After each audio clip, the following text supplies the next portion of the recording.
My girlfriend told me she was pregnant, so I had arranged to move all her stuff out behind her back. If you only read the title, I might sound like a bad guy. But I'm not. I've known I wanted to be child-free since my early teens. My parents didn't oppose me, but they did say I could change my mind. Since I'm not an only child, they'll still get grandchildren. When I was 20, I got a vasectomy.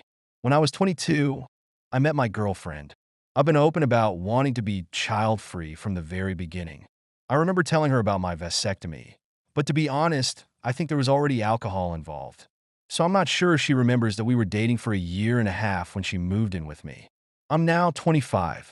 2 weeks ago, I got home from work and my girlfriend was standing in the living room smiling. She showed me the positive pregnancy test. Thinking it was a TikTok prank, I played along. When she didn't reveal it was a prank, I knew what had happened, but I continued playing along. That night, I got up at midnight and started sending emails. I took a week off work and emailed my best friends the details, telling them to pretend they knew nothing and be prepared. The next morning, I left for work as usual, but I didn't go to work. Carl, one of my friends, was waiting outside. He had a cap and a hoodie ready for me. The whole week, we followed Katie, and on day 3, she met up with her affair partner. We followed them to a motel, and then Carl followed him to his home. The guy was married with kids. We devised a plan. I convinced Katie to go to her parents' house to tell them the good news last Saturday. While there, I gave my friends the keys to my home. At Katie's parents' house, we had lunch with the parents and siblings first, and then Katie told them the good news. Everyone was happy. After a while, I got a call I had to take. It was my friends telling me they were done and ready. So I asked to make an announcement. I pulled Katie aside in front of everyone. I bet they thought I was going to propose. I started by telling how we met, how much she meant to me, and ended with, and that's why it hurts so much that you cheated on me and got pregnant by someone else. The room was silent. Katie looked shocked. She started telling me it wasn't a funny joke. I said, I'm not joking. The moment you told me you were pregnant, I knew you cheated. I got a vasectomy 5 years ago, and I go to checkups every year. So if you're pregnant, you have cheated. At that moment, her phone rang. I told her to answer it. It was probably AP's full name. You know, the real father of your baby. Probably wants to talk about you moving in. Not sure if his wife and kids are going to like that.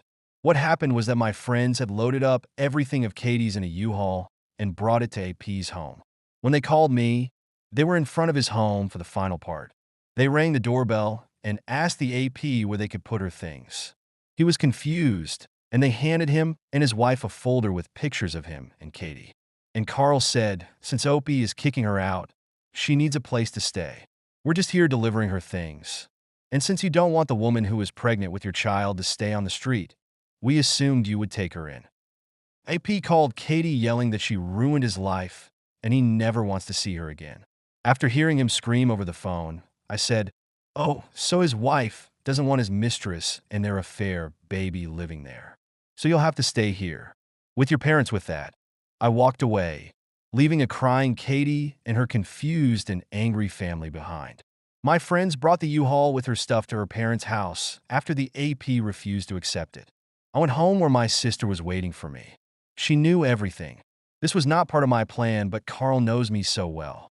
I broke down and cried in my sister's arms.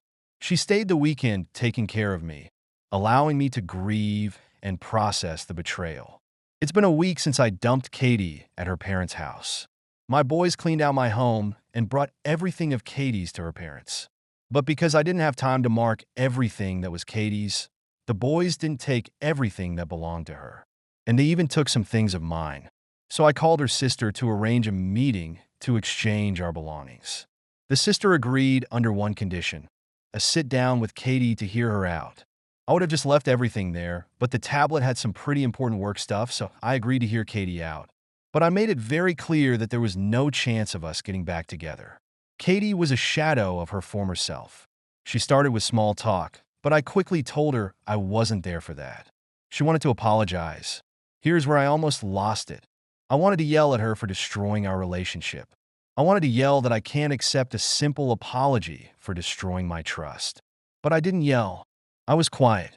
I didn't accept the apology. I also didn't reject the apology. I just said nothing. She asked why I never asked why she did it. I said there was nothing she could say to justify what she did. So it didn't matter which excuse she came up with. She said she really thought the child was mine because we weren't using protection, vasectomy, with yearly checkups. And she was hoping that I would change my mind about being child-free as soon as I saw that she was pregnant. I told her that was a very dumb assumption, and she clearly did not use any protection with her affair partner. She told me she thought it was unfair of me to expose the affair to her family. I didn't have to do that. My response was, that's right, I didn't have to. I chose to. Just like you chose to cheat on me, just like AP chose to cheat on his wife. These are just the consequences of those choices. She asked me if we still had a chance if she aborted the baby. I told her keeping or aborting the baby wouldn't change her betrayal. She could do what she wants. We are not getting back together. I was done. I heard her out. She didn't tell me anything I didn't already know. So I got up and took my stuff and was about to leave when she said, I love you. My response was, no, you don't. If you loved me, you would never have betrayed and hurt me like you did. I loved you.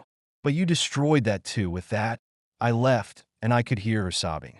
I've also learned that the affair partner is kicked out of his house. They are divorcing. He ended it with Katie because he blames her for ruining his life. I don't know what Katie is going to do with the baby, but it's not my problem.